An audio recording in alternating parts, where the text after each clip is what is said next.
Witchers, welcome back to the Witcher Lorecast. This is your host, Tom, or Robots. I'm here with my co-host, Toasty. And Toasty, it's my birthday today. Did you get me a present? Hey, Did you get me anything? No. Oh, you said that like, of course you didn't get me anything because we're such good friends that we're beyond that. Right. Yeah, cool. Hey, welcome back, audience. Everybody, chat, welcome.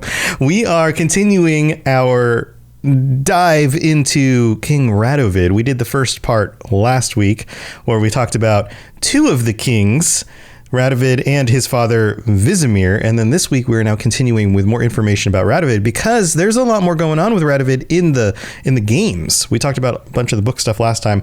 We're moving into the games this time, and so if I guess, I mean, we don't usually give spoiler warnings, but I suppose if you're somebody who's into the TV show and maybe even the books, but you don't want to know what's in the games because you're planning to go play them, then just warning, we're going to some stuff here. Also, like we've discussed before, games are kind of their own extension of the series in their own way. They're not necessarily canon in the same way the books are. They're not necessarily, and even the show is kind of its own thing. But just to put that all out there.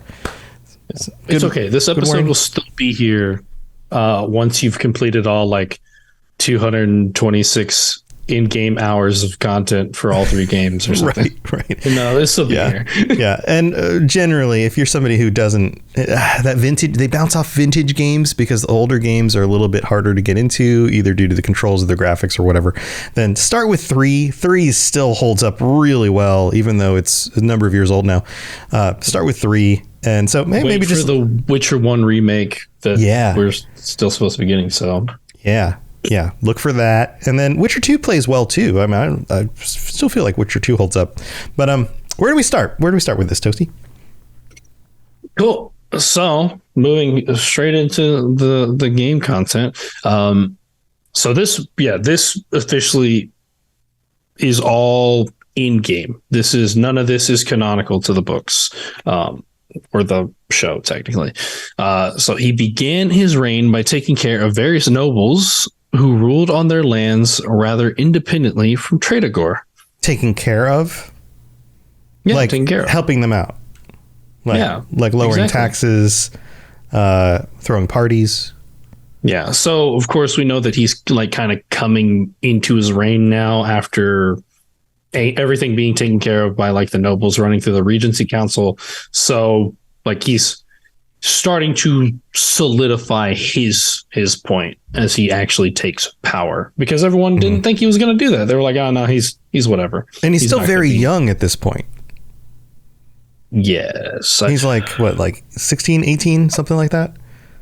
I don't know his official age at the beginning of the games because there is a little bit of a jump, but he's a young man. Yeah, I'll have to double check on what his age is. I guess, he would be by like 2070. So that's 3 years after the books end. So he's still a teenager, I think. Yeah. Do I have his actually? I'll dig it up. Here? You keep going. I'll dig it up. Yeah. I was like, did I write down the year he was born? I did not. I did not. But okay.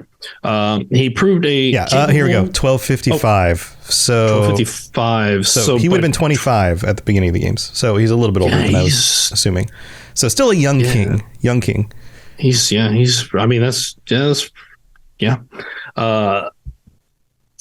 So he proved a capable political actor, manipulating events to the advantage of both his own position and Redania's. He utilized Redania's famed spy network to foster links with multiple potential allies, picking and choosing as he saw fit, while ensuring those discarded were destroyed. Yeah, he's a hard ass, if you remember from the last one. Radovid the Stern. Yes. In all his political actions, he attempted to embody the idea that a king should be ruthless towards his foes and generous to his friends. Mm-hmm. Until your friends become your foes, and then, of course, you're ruthless to them. Yeah, exactly. Right. So moving on to his time in Vizima, which is the timeline of The Witcher 1. So looking to secure relations with Temeria, Radovid made his way to the kingdom's capital of Vizima in 1270. So at this point, 25 years old. Right. However, while there, he eventually came into contact with Salamandra through some mutual acquaintances and thought he could make use of the criminal organization, but ultimately concluded not to do so. Despite this, the Witcher Geralt of Rivia happened across some of the criminals communicating via a mirror with the king, who only revealed he wasn't backing the group before closing off communications with the Witcher. So this is like a magic mirror. This is like one of those objects like mages would use to communicate at long distances.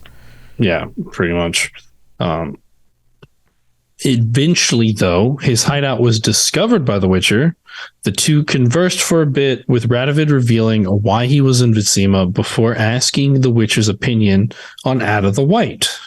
Of course, if you remember back when we talked quite some time ago at this point, Ada the White is the child who was the Strigoi from like that story. Like, right. Way back when. Yeah. So now years have gone by.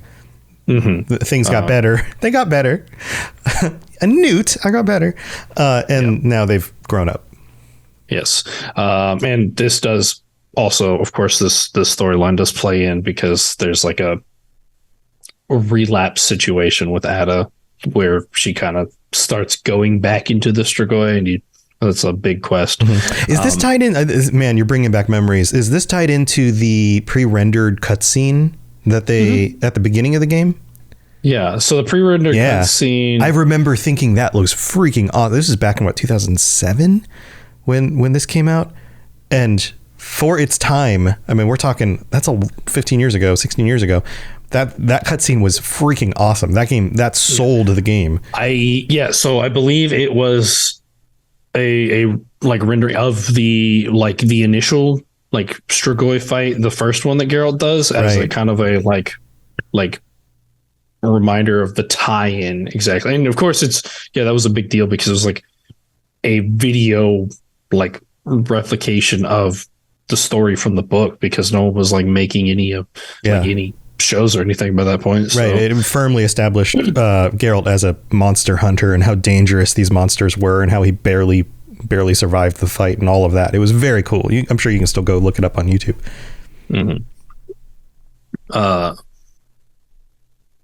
So he asked the Witcher's opinion on Ada the White, who he was seeing as a possible way to combine the two royal families. So he's seeking a marriage alliance, essentially. Then the two parted ways.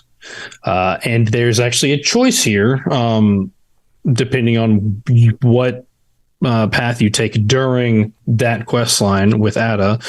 So if Geralt saves Ada, with Ada's curse lifted once more, Radovid then proceeded to marry her to solidify the two kingdoms' union. Okay. So could get that marriage alliance out of it. Right. But if you're not a monster anymore, let's get married. Sounds good. I mean, like, you gotta like you want to unite the kingdoms for like the greater like prosperity of the northern kingdoms, but there's got to be some concern about like occasionally she reverts back into the dangerous monster that could tear my bowels. Like I don't right. One really bad night turns into a really bad night. Yeah.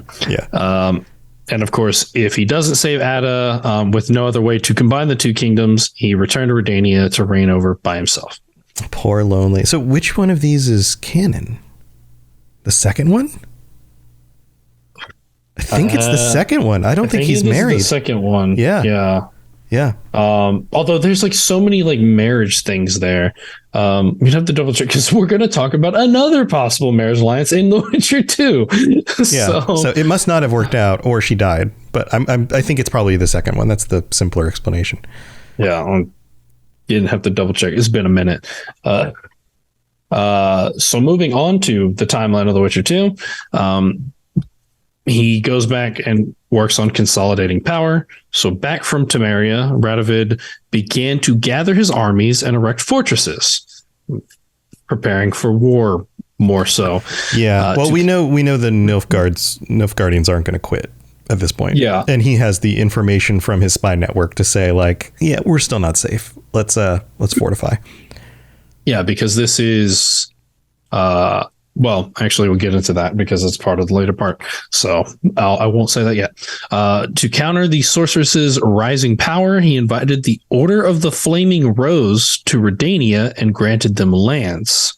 He made several military reforms, espousing the idea that a soldier was only as good as their breastplate. So good equipment makes good soldiers. Basically, yeah. And worked to fulfill that. He ensured that his armies were well equipped, allowing his quartermasters as much gold as was needed to keep his infantry in solid armor. Which, that's a huge investment because, like, actually good quality, like, that's okay. Yeah, well, it's like, smart. It's smart because he knows that the Nilfgaardians have the bigger numbers. So if he's going to match them in any way, it's not going to be numbers to numbers. He has to improve the quality of his army. Otherwise, they're wiped out. So this, I mean, it seems like a really smart decision. If you're going to invest money, like, where do you invest the money? Do you plant more crops? Do you educate the people? Well, none of that matters if you get wiped out by the Nilfgaardians. So let's invest in the quality and the technology used in the military in order to keep them safe. So sounds like a smart maneuver. Yeah. I mean, you definitely don't want armor like the Centrans had, because, you know, that sword just went straight through that. Right, like, you know. Right. Or the weird, like, wiggly looking, crumpled up Nilfgaardian armor from season 1 in the TV show. Like, what? Yeah, what was with that? Maybe that is pretty protective. Who knows? I don't even know what that's made out of. Hey, it's weird and crinkled up, but maybe that's what like gets it. Maybe the slashes are less effective because of it. Who knows? It's some sort of like a micro iron weave or something. I don't know. Who knows?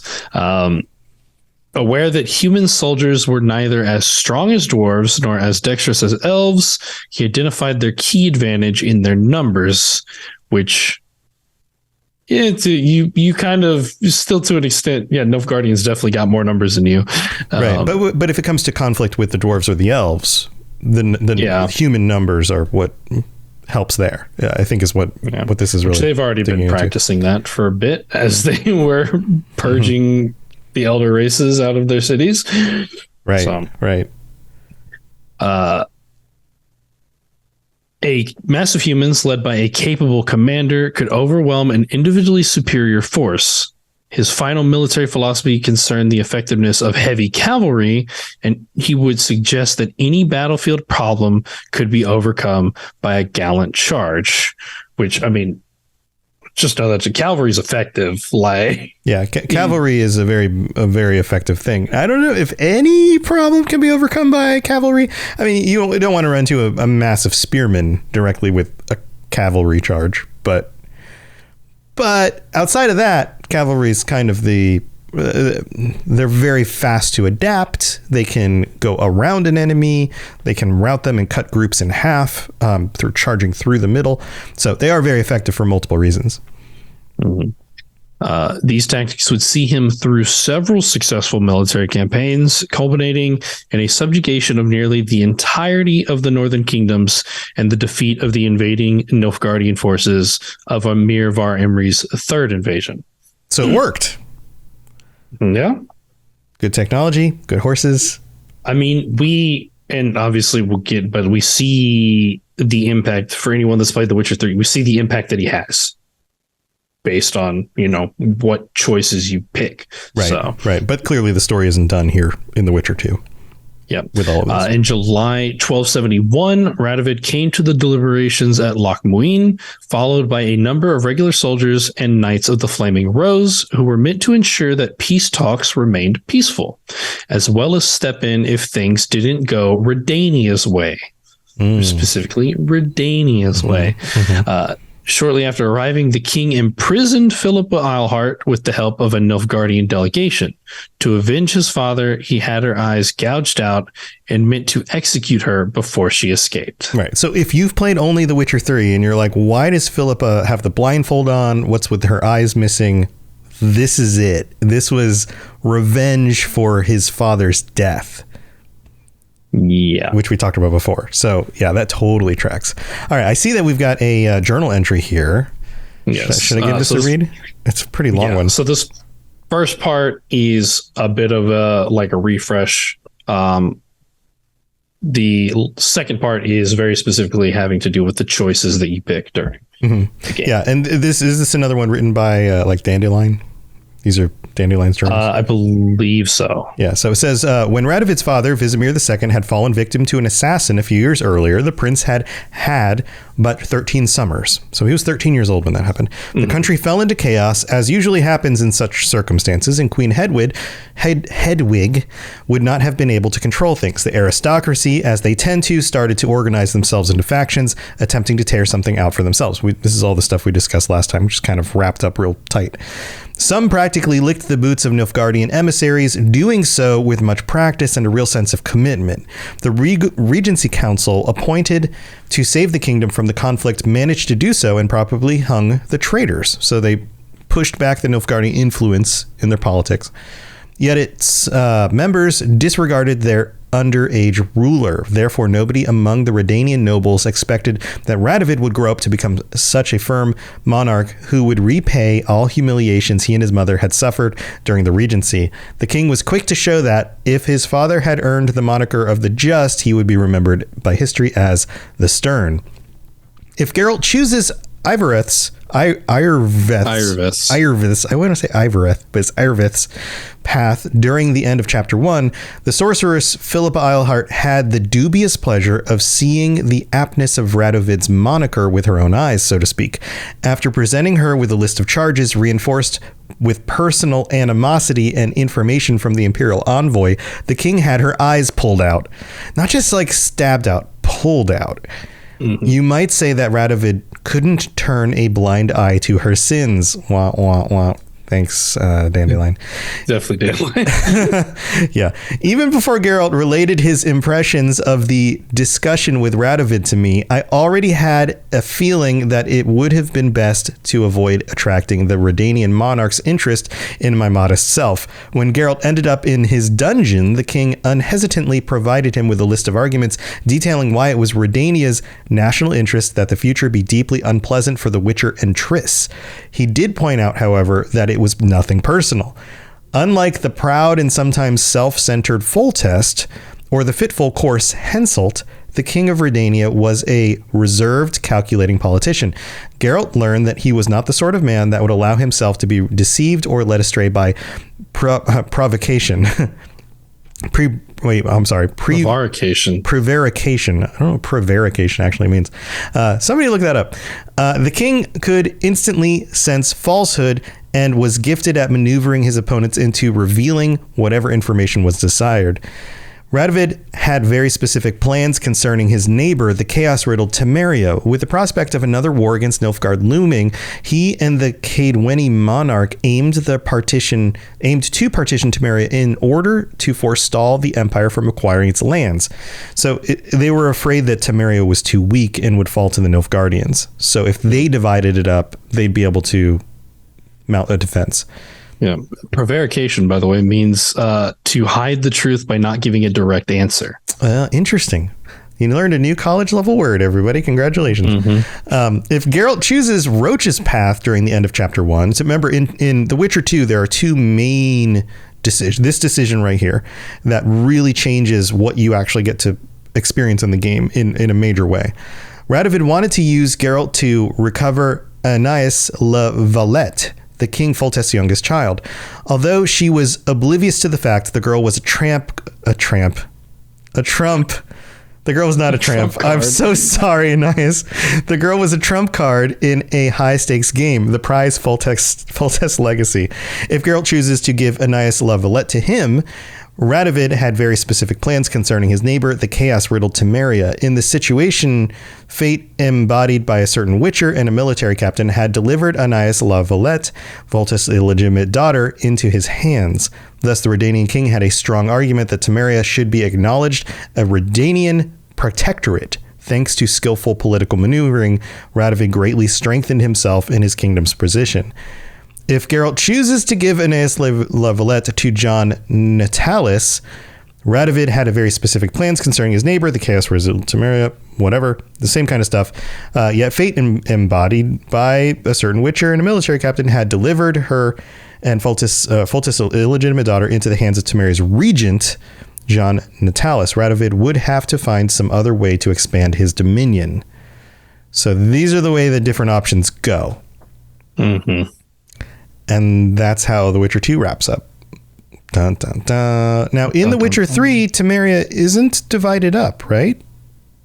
So I believe at this point it's in the process of being conquered. Yeah, I think it's like he may have gotten a claim on part of Temeria, but like Nilfgaard hit. They start pushing up through the south. They've already gone through. Like we know that Temeria as a nation is dead. Like it doesn't exist. They like, you start out with White Orchard, which is part of Temeria, and it's just, it's a war zone. A lot of it bodies and stuff. Yeah. So I think it's I think there's a point where they've like Redania was able to get part of it and like fortify part of it, and then but the rest of it was taken out by Nilfgaard. Right.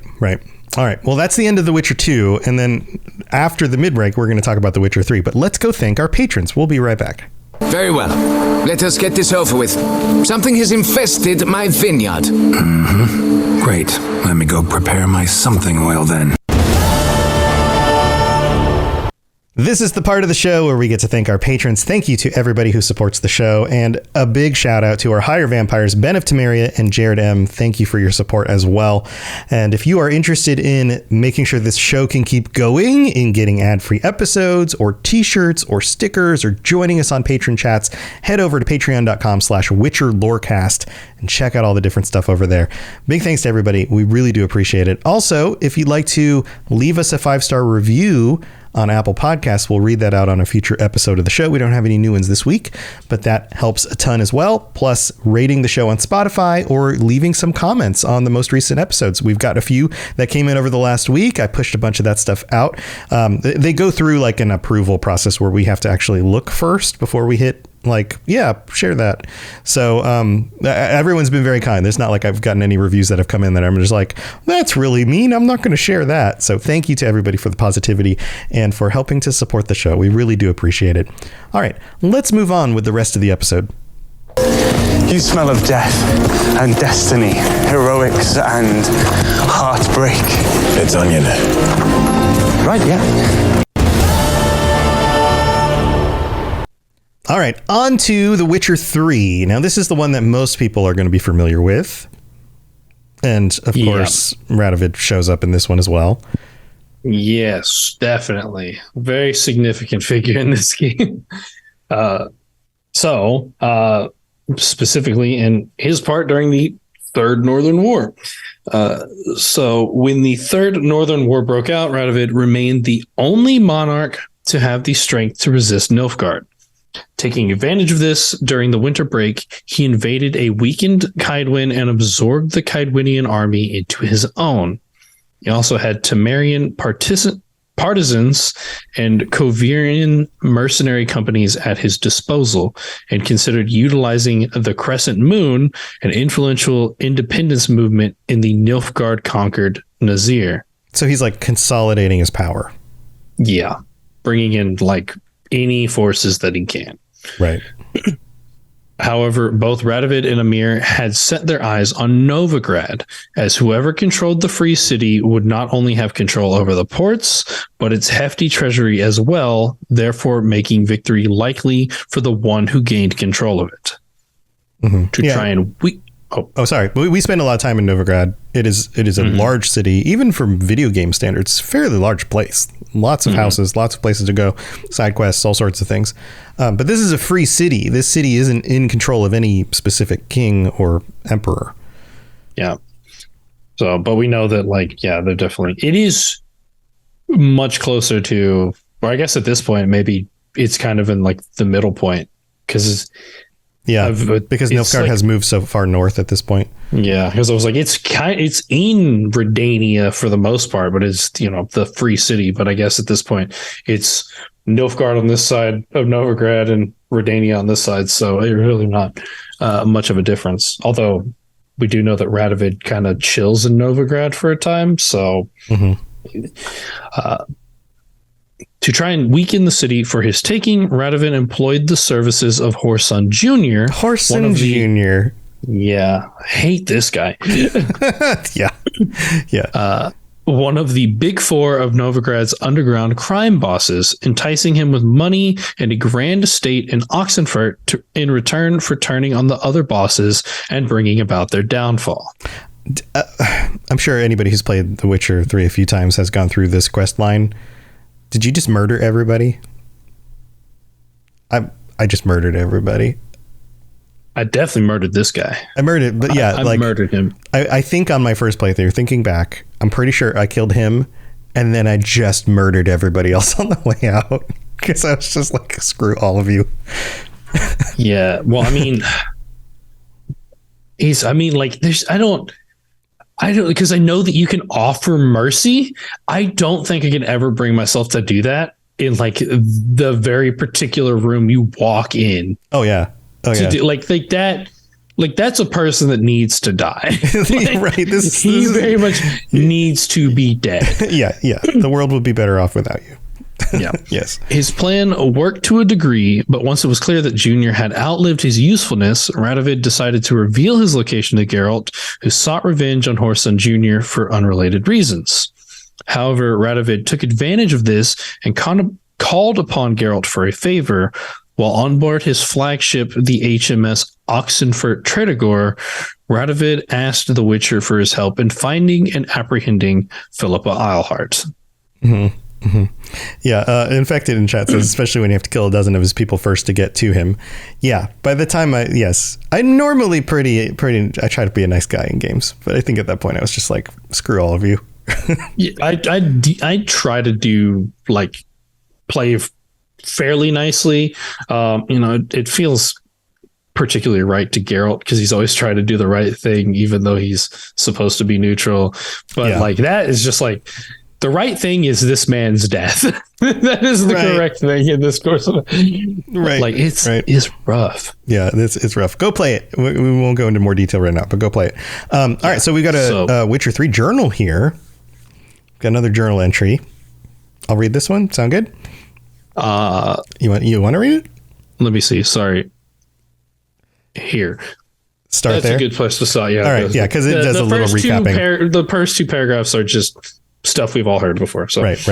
So he waged not only war against the Nilfgaardians, but also against mages, whom he saw as the root of all evil. I wonder if this comes from Philip Eilhart's terrible treatment of his father in Murder. Murder is terrible treatment, I guess. Yeah, Murder is terrible treatment. Radovid also made every effort to gain control over the free city of Novigrad, whose fleet and treasury could tip the scale of the ongoing conflict towards Radovid's victory. Geralt's meeting with Radovid confirmed the rumor circling around the king's mental state. The Redanian king was a dangerous madman trapped in his own world of disturbing visions.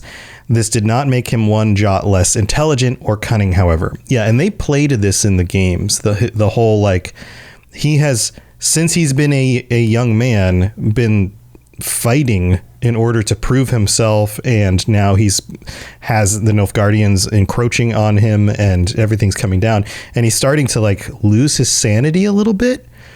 He's just kind of more out there in this one than he was previously. It's like a stressful environment, and like you're slowly getting to like you're like, I can't trust anyone around me kind of thing. So right. And you would know the Nilfgaardians would have people out trying to kill him directly, trying to assassinate him. Like his own safety is constantly a threat. Trying to infiltrate his like network. Right. He's not sure who he can trust, any of that stuff. It goes on. It says, despite his mental afflictions, the young king was manipulating his opponents like an adroit puppet master.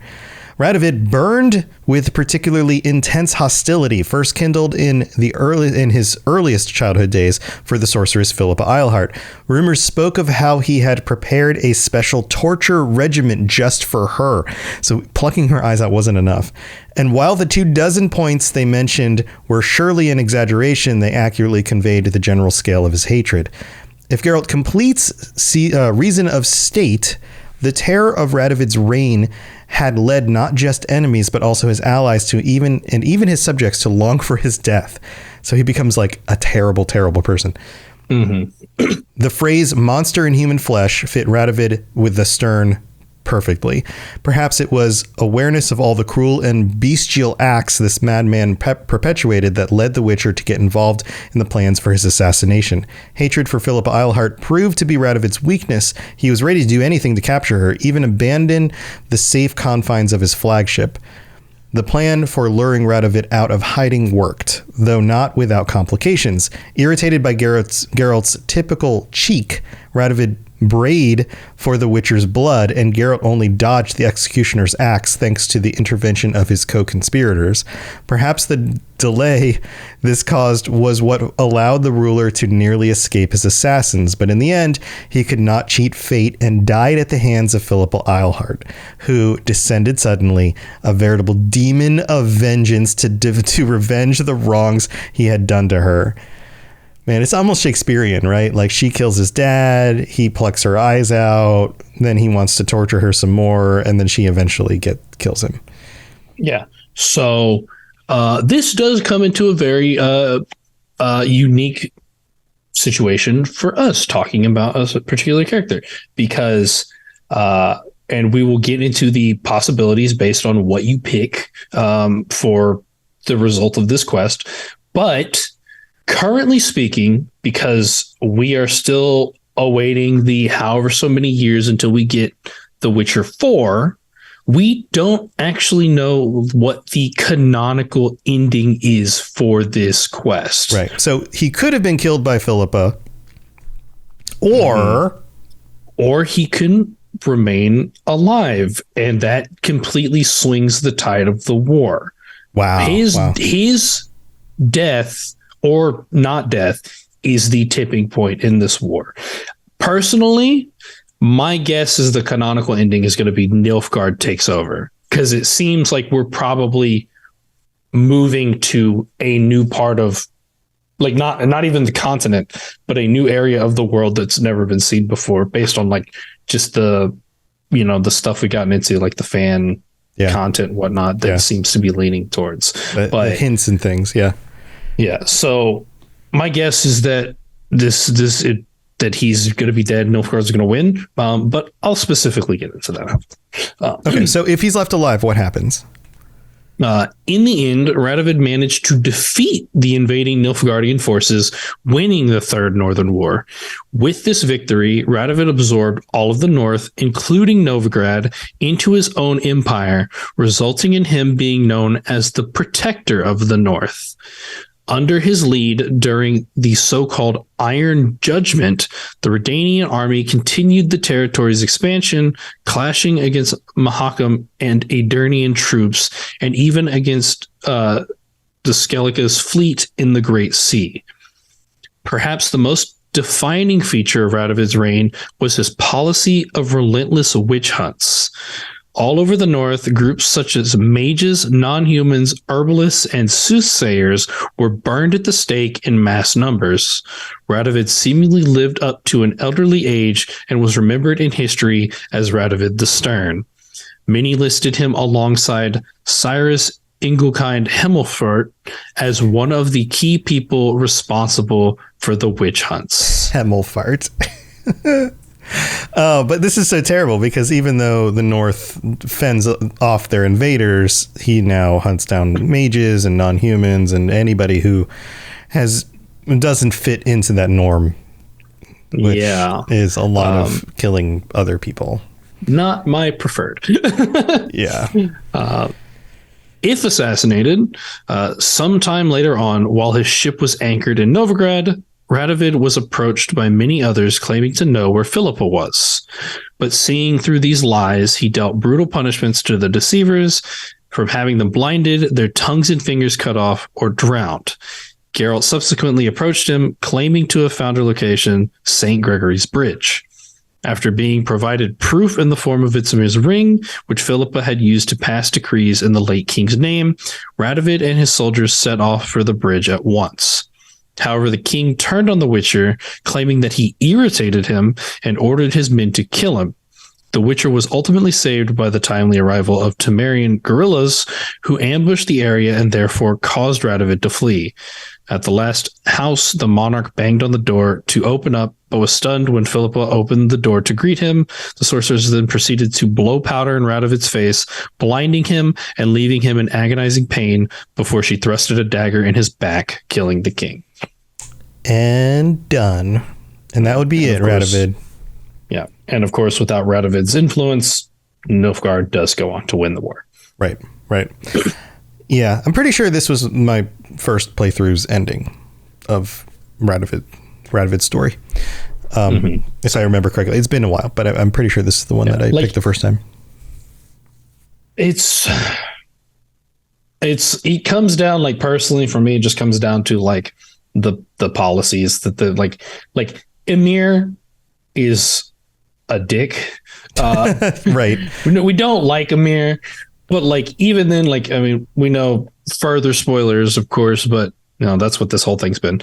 But if we go down the route, which I think is probably the canonical route, for The Witcher, if Ciri becomes Empress, we know that she's going to do good by things, and we at least know that Nilfgaard's not going to start like the witch hunts and start killing off. And like, most of your closest allies are either like, I mean, monsters are just going to fall into the same category. They're just going to kill them. So even like the ones that are good and your friends still going to get got all this, like Triss, Yennefer, all the mages, Kira, like all these people, all the dwarves, all the dwarf friends, all the dwarves, all the elves, and even like, I mean, if you think about it, like, even going back to the first part of The Witcher 3, in White Orchard, the alchemist that you work with, she falls under the same thing. She's not a magic user, but it says soothsayers and alchemists. Basically, anyone that practices an art, or not an art, but practices something that can't be immediately perceived by the regular populace is burned at the stake. Like, you just imagine all these people you met during this game just watching them, like, yeah. No. Yeah. Racism is bad. I feel like that's not something we should have to remind people about, but maybe we do. So what it comes down to in this game is like the basically racism versus not, Yeah. Well, we're gonna get comments on this episode. People will be like, "Oh, I wish they weren't so political," and it's like, saying racism isn't political. Yeah, saying racism is bad should never be a political thing where there's some people on one side and some people on the other.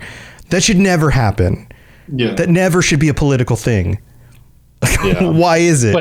But also, I'd just like to point out that we just performed essentially helped facilitate a political assassination. So we've been talking about political figure for the last hour. Absolutely. Yeah. I mean, it's fantasy political stuff. In the real world, I don't think you should go assassinate any leaders who you disagree with. There's better ways to handle that. Hopefully the judicial system still works, whatever. Right. But it don't. I mean, it doesn't in a lot of ways, but it maybe could still be fixed. That's a whole nother topic.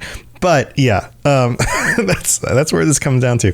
So and like you were saying, we don't know where things are going to go for The Witcher 4. Yeah, we gotta wait and see. Like I said, I think that like Radovid's probably dead. Like, I have a feeling wins the war. That's that. He kind of turned into a villain. He went from being somebody who could potentially be seen as justified in his actions in order to save his people, and then he kind of crosses a line and becomes like mentally unstable and ends up just wanting to kill anybody who he sees as a threat.